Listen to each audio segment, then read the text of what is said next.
Dear aspirants, welcome back to my YouTube channel. Dear aspirants, आज हम देखेंगे Geoffrey चौसर का एक इम्पॉर्टेंट वर्क और उनका एक masterpiece, prologue to the Canterbury Tales. The Canterbury Tales important इसलिए भी है क्योंकि 14th century literature, 14th century social and historical जो भी चीज़ें थी उस समय की, वहाँ के कैरेक्टर कैसे थे, लोग कैसे थे, उनके ड्रेसेस, उनकी अपनी जो सोच थी वो कैसी थी, इन सारी बातों को आप अगर जानना चाहते हैं तो उसके लिए आपको कैंटरबरी टेल्स के कैरेक्टर्स को पढ़ना पड़ेगा। और ये यूजी और पीजी के स्टूडेंट्स के लिए भी काफ़ी इंपॉर्टेंट हो जाता है कैंटरबरी टेल्स को समझना, क्योंकि इससे क्वेश्चंस भी आते हैं उनके एग्जाम्स में। और एलटी मेंस एग्जाम के लिए ये काफ़ी इंपॉर्टेंट सेशन होने वाला है। क्वेश्चंस अक्सर क्या क्या बनते हैं, जैसे explain how Chaucer's prologue to the Canterbury tales as a microcosm of 14th century English society. ये क्वेश्चंस इस तरह के पूछे जाते हैं। दूसरा क्वेश्चन जो क्या बन सकता है, how does the prologue to the Canterbury tales reflect 14th century English society. And third question is discuss Chaucer's prologue to the Canterbury tales as a portrait gallery. अब ये जो तीनों क्वेश्चंस मैंने पढ़े, तीनों क्वेश्चंस में लगभग एक ही चीजें घुमाकर पूछी गई हैं, और आंसर ओवरऑल जो आपका आंसर तैयार होता है वो एक सॉलिड आंसर तैयार करना चाहिए, जिससे कि किसी भी तरह के क्वेश्चंस को अगर एग्जामिनेशन में पूछा जा रहा तो आप उसको जो है अप्लाई कर सकें।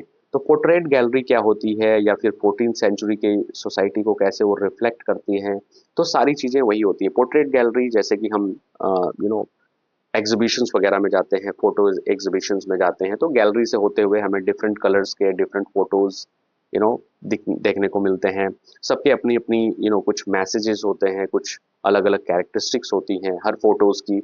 तो वैसे ही कुछ चौसर के कैंटरबरी टेल्स में जो कैरेक्टर हैं वो डिफरेंट कैरेक्टर्स हैं, उनके नेचर अलग हैं, उनकी अपनी कोई ऑनेस्ट है तो कोई डिसऑनेस्ट है, कोई बहुत ही डॉगमेटिक है तो कोई बहुत ही ह्यूमरस है। तो ये सारे कैरेक्टर्स जो हैं उनकी सोसाइटी में 14th सेंचुरी में थे, और चौसर ने बहुत अच्छे तरीके से उनको पोर्ट्रे किया है। देखते हैं जॉफ्री चौसर। सी डॉट का मतलब होता है इट्स नॉट क्लियर, यानी कि कोई किसी की बर्थ या डेथ का जब क्लियर ना हो तो उसको सी डॉट के रूप में दिखाते हैं। 1340 टू 1400 इनका लाइफ स्पैन रहा है। Who marks the brilliant culmination of middle English literature, यानी चौसर को श्रेय जाता है, क्रेडिट जाता है कि उन्होंने मिडिल इंग्लिश लिटरेचर को बहुत अच्छे तरीके से अपने वर्क्स में, apart from the Canterbury Tales, उसमें समझाया और दिखाने की कोशिश की है। possessed a rare combination of wide social experience and artistic detachment, यानी कि इनके अंदर एक वाइड सोशल एक्सपीरियंस इन्होंने गेन किया था थ्रू हिज लाइफ। जैसे बहुत सारे विजिट्स में ये भी गए, और डिप्लोमेट भी थे, कोर्टली लाइफ को भी इन्होंने एंजॉय किया। जैसे ट्रेंड इन कोर्टली लाइफ, अब train and urban affairs, urban affairs का मतलब होता है शहरी लाइफ को जो है उन्होंने जिया है, वहाँ के लोगों को उनके साथ रहे हैं। And enriched by his travels to France and Italy, इन्होंने फ्रांस की यात्रा भी की, इटली की भी यात्रा की, ये डिप्लोमेटिक यात्रा पे थे। और जब ये लोग यात्राएं करते थे पुराने समय में, क्या होता था, जो जर्नी होती थी, जो विजिट होती थी, वो काफ़ी बड़ी होती थी, यानी कि 2-2 4-4 महीने, साल 2 साल भी रह लेते थे लोग। तो जब आप किसी जगह इतना वक्त गुजारेंगे, टाइम स्पेंड करेंगे, तो आपको बहुत सारी चीज़ों को जानने का मौका मिलेगा। और ख़ास करके उस कंट्री के जो करंट या जो फेमस कह लीजिए, जो लिटरेरी फिगर्स हैं, उनसे भी मुलाकात होती थी, उनसे भी बहुत कुछ इनको सीखने को मिलता था। तो इनकी लाइफ को हम 3 भागों में भी डिवाइड कर सकते हैं, कि जैसे 1, 2 एंड 3। पहला जो इनका जो लाइफ स्पैन का जो पीरियड रहा है वो है फ्रेंच पीरियड, जिसको हम कह सकते हैं कि जब उन्होंने विजिट पे गए थे। सेकंड को इन्होंने इटली के पीरियड में हम डिवाइड करते हैं। थर्ड वन इज इंग्लिश, यानी कि जहाँ से ये बिलोंग करते थे। तो ओवरऑल चौसर की लाइफ को जो है 3 अलग अलग भागों से आप देख सकते हैं, और इनके तीनों के इम्पैक्ट आपको इनके प्ले वर्क में देखने को मिलता है। Chaucer came into close contact with people. अब ये कहा जा रहा है कि चौसर कैसे close contact with the people from all ranks of society, यानी कि सारे, चाहे वो एरिस्टोक्रेटिक हो, मिडिल क्लास हो या लोअर क्लास हो, तो सबसे इन्होंने जो है संपर्क रखा और उनके बारे में इन्होंने जानकारी इकट्ठा की। This background enable to observe human nature with sympathy. अब ये जो एक बैकग्राउंड होता है कि आप जो है इतने लोगों से मिलते हैं, तो इससे होता क्या है कि ऑब्जर्वेशन के थ्रू आप जो है एक्सपीरियंस को गेन करते हैं।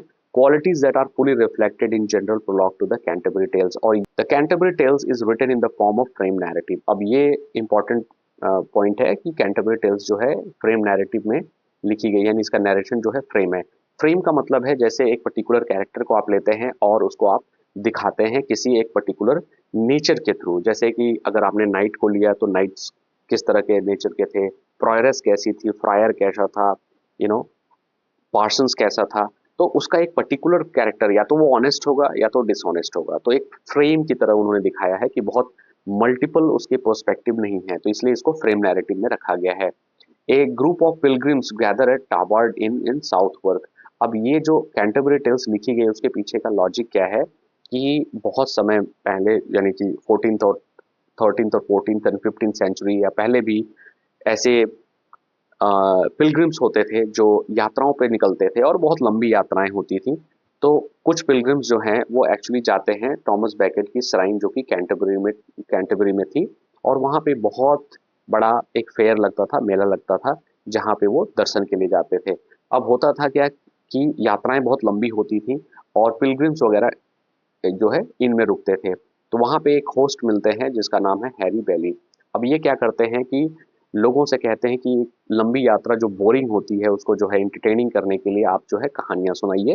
तो जाते समय भी और आते समय भी, तो इस तरह जो है एक कंपटीशन हो जाएगा कि जिसकी बेस्ट स्टोरी रहेगी उसको जो है हैरी बैली के द्वारा जो है फ्री में खाना खिलाया जाएगा। तो ये एक तरह से prologue to the Canterbury Tales का एक जो बैकग्राउंड तैयार होता है कि कैसे कैरेक्टर्स आते हैं। Proposes a story telling contest. अब ये जो है इन्होंने कॉन्टेस्ट को रखा।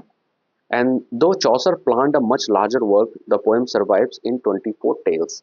लेकिन चौसर की प्लानिंग बहुत बड़ी थी, लेकिन अंत में जो है 24 टेल्स यानी कि 24 कहानियां बचती हैं, यानी मिलती हैं इसमें। The general prologue is the most important part of the work because it introduces about 30 pilgrims, यानी कि 30 पिलग्रिम्स जो रहते हैं वो अलग अलग कहानियां कहते हैं। Each described in detail with reference to appearance. अब सबने अपने अपने अनुभव को बताने की कोशिश की और सब चाहते थे कि इस कंपटीशन को जो हैरी बैली ने रखा था पिलग्रिम्स के बीच में, वो सब जीतना चाहते थे। तो जिसकी बेस्ट स्टोरी होगी, अच्छी होगी, उसको जो है खाना फ्री में मिलेगा। तो ये एक तरह से, तो होता क्या है कि सबने अपने अपने तरीके से डिटेल में, चाहे वो अपीयरेंस हो, ड्रेस हैं, प्रोफेशन है, हैबिट्स हैं, मोरल नेचर, सब अपने अपने तरीके से अलग अलग कैरेक्टर को चुनते हैं और उनके बारे में डिस्क्राइब करते हैं। दीज पोर्ट्रेट्स, यानी ये जो पिक्चर क्रिएट की जा रही है किसी कैरेक्टर को लेके, together create a social panorama of 14th century England. और एग्जैक्टली ये सारे कैरेक्टर 14th सेंचुरी सोसाइटी को दर्शाते हैं, पोर्ट्रे करते हैं, making the prologue a microcosm of English society. और इस तरह जो है हमें इंग्लिश सोसाइटी, 14th सेंचुरी की इंग्लिश सोसाइटी देखने को मिल जाती है।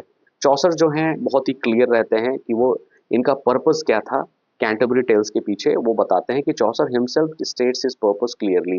अब वो क्या बोलते हैं ये देख लीजिए कोटेशंस के through. To tell you all the condition of each of them so as it seemed me. अब यहाँ पे ये ओल्ड इंग्लिश है, मिडिल इंग्लिश है। तो यहाँ पे इन्होंने कहा है कि एक ही कंडीशन थी कि मैं जो बता रहा हूँ कि मैंने जैसा देखा और मैंने वैसा लिखा, यानी कि जैसा मैंने देखा वैसा लिखा, उसमें कोई मिर्च मसाला लगाने की आवश्यकता नहीं थी। जो जैसा कैरेक्टर था उस समय का उसको मैंने दिखाया। Pilgrims represent all major social classes. अब जो ये जो पिलग्रिम्स थे ये सारे अलग अलग सोशल क्लासेस से बिलोंग करते थे, from the noble knights to the humble ploughman. अब चाहे वो नोबल नाइट्स हो यानी बड़े एरिस्टोक्रेटिक स्टेट का हो, या फिर प्लोमैन एक छोटा सा प्लोमैन भी हो। The feudal aristocracy is represented. अब यहाँ पे बात हो रही है हायरार्कियल जो एक पोजीशन होती है कि ऊपर से नीचे। तो फ्यूडल एरिस्टोक्रेसी में कौन कौन सा था उस समय के लोगों के बारे दिखाने की कोशिश कर रही है कि कौन रिप्रेजेंट कर रहा, नाइट है, स्क्वायर है एंड योमैन है। ये तीन लोग जो है फ्यूडल एरिस्टोक्रेसी से बिलोंग करते हैं। The knight is portrayed as the ideal medieval warrior. अब नाइट को इन्होंने क्या किया है कि एक उस समय का जो मिडिवल टाइम का जो वॉरियर होता था, जो योद्धा होता था, उसको इन्होंने दिखाने की कोशिश की है। तो वो कैसा था, brave, honourable and courteous and humble. तो ये इतने कैरेक्टर नाइट्स के थे। His simple dress reflect inner nobility rather than outward show, यानी वो बहुत ही सिंपल कपड़े भी पहनता था। तो चूंकि क्वालिटी उसकी ब्रेव थी, ऑनरेबल भी था, एंड कर्टियस एंड हम्बल भी था, तो जाहिर सी बात है उसके कपड़े भी वैसे ही शो करेंगे। द स्क्वायर, यानी उसका बेटा जो स्क्वायर था, हिज सन, रिप्रेजेंट्स यूथ, यानी वो किसको दिखा रहा, यूथ को दिखा रहा कि उस समय के यूथ कैसे थे। रोमांस, यानी उसके अंदर रोमांस था, एंड कोर्टली लव, और वो इस तरह के चीजों में इन्वॉल्व था। Revealing the changing values of younger generation, और स्क्वायर जो है, जो बदलाव होती हैं, जनरेशनल चेंजेस होते हैं, उसको वो दिखाते हैं चौसर स्क्वायर के थ्रू। अब एरिस्टोक्रेसी से अब बात आती है रिलीजन की, यानी चर्च की बात आती है। तो चर्च की जैसे ही बात आएगी तो बहुत सारे ऐसे कैरेक्टर भी आपको देखने को मिलेंगे। The church is a powerful institution in medieval society, और मिडिवल सोसाइटी में चर्च का बहुत बड़ा रोल था, एक बहुत ही पावरफुल इंस्टीट्यूशन था, जहां से बहुत सारे आदेश पारित होते थे और लोगों को मानने होते थे।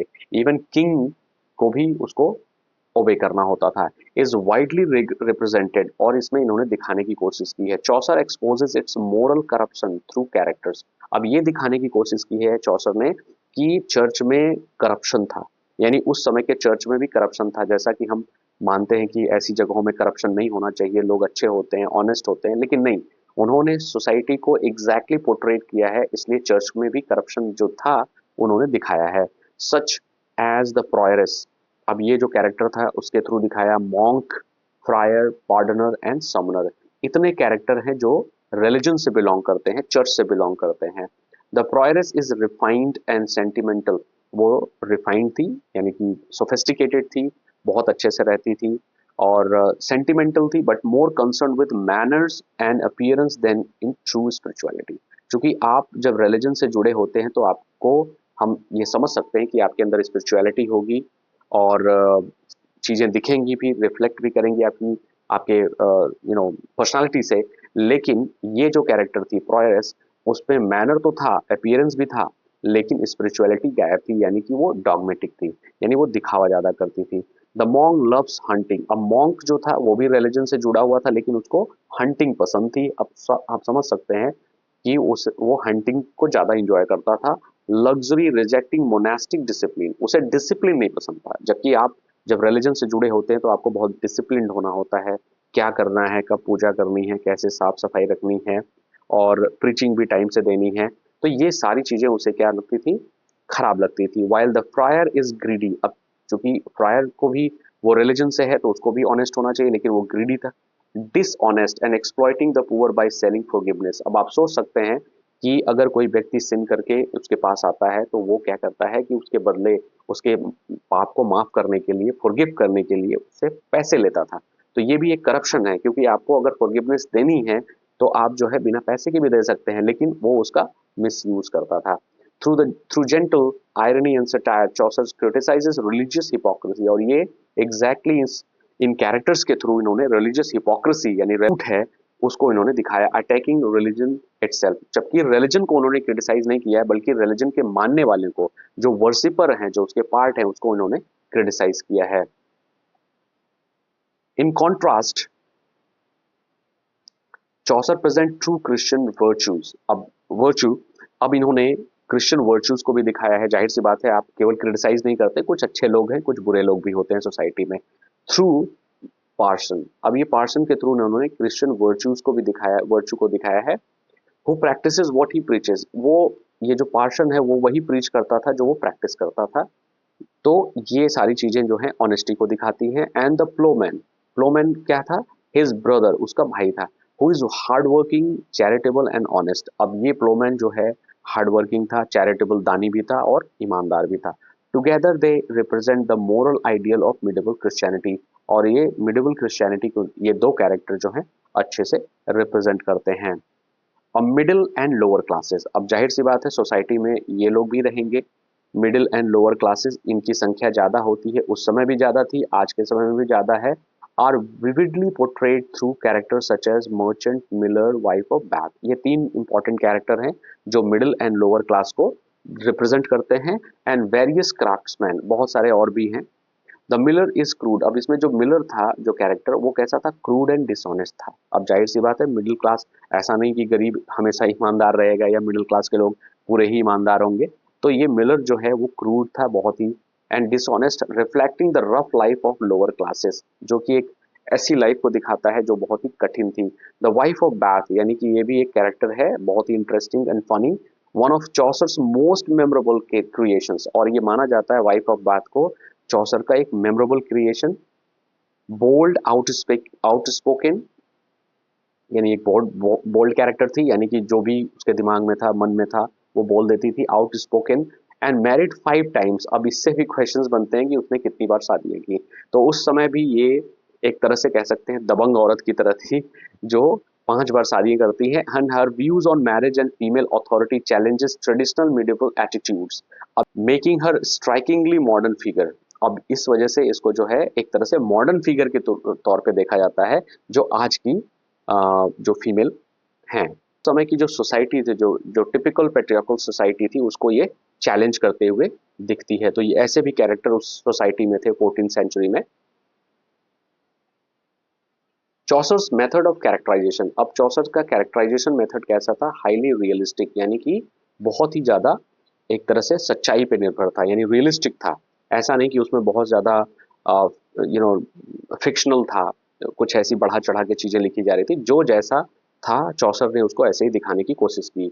He does not moralize openly but allows character to reveal themselves through dress, speech, habit and action. यानी उसको बहुत ज्यादा मोरलिस्टिक, एक कह सकते हैं टिपिकल मोरलिस्टिक, यानी एक बहुत ही सोफिस्टिकेटेड दिखाने की इन्होंने कोशिश कभी नहीं की।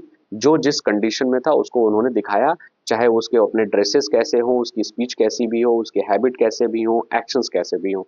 उन्होंने ये चिंता नहीं की कि अगर मैं 14th सेंचुरी को इस तरह दिखाऊंगा तो आने वाले समय में लोग पढ़ेंगे और लोग मजाक उड़ाएंगे। ऐसा भी वो सोच सकते थे, लेकिन ऐसा उन्होंने नहीं किया, जो कि एक ऑनेस्ट क्रिटिक या राइटर के तौर पे उन्होंने जो है अपने चीज़ों को लिखा। एंड ह्यूमर एंड आयरनी, जो कि उन्होंने ह्यूमर और आयरनी अपनी जो दो तरह से, एक तरह से वेपन की तरह इसको इन्होंने यूज किया। एक बहुत अच्छे तरीके से हर कैरेक्टर को ह्यूमरस बनाया, आयरॉनिकल बनाया।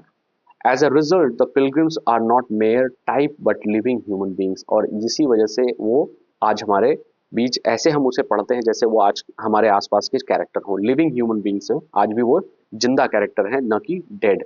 कंबाइनिंग वर्च्यू एंड वाइस, यानी दोनों तरह को, चाहे वो अच्छाई हो या बुराई हो।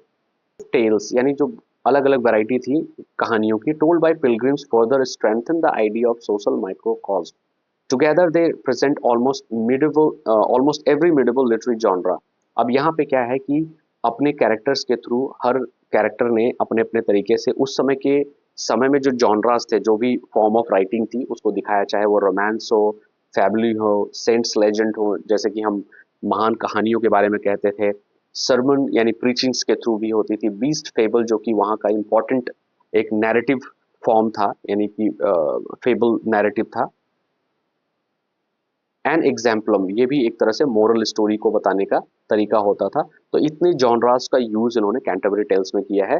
This variety reflect the intellectual and cultural richness of the age. और ये Chaucer's work also help establish the East Midland dialect. अब ये इंपॉर्टेंट पॉइंट है, इसको ध्यान दीजिएगा कि ईस्ट मिडलैंड जो डायलेक्ट थी, एक्चुअली में इसको इन्होंने फेमस किया as a standard literary language of English. इसको इन्होंने फेमस किया और इसका यूज इन्होंने स्टैंडर्ड लैंग्वेज के तौर पे किया, और ये लैंग्वेज चल के जो है बाद में लिटरेरी लैंग्वेज भी बनती है। In conclusion the general prologue to the Canterbury Tales represent a complete and realistic picture of 14th century English society। कह सकते हैं after reading the entire work like the Canterbury tales, जिसमें आपको एक experience हो जाएगा, या आपको जो है देखने को मिल जाएगा कि ये एक सोसाइटी का कंप्लीट डिस्क्रिप्शन है। एक गैलरी की तरह आप हर कैरेक्टर को सोचते समझते हुए चलेंगे, जिसमें आपको डिफरेंट टेस्ट मिलेंगे, डिफरेंट ह्यूमर भी मिलेगा, आयरनी भी मिलेगी। तो रियलिस्टिक पिक्चर को इन्होंने दिखाया 14th सेंचुरी इंग्लिश सोसाइटी के।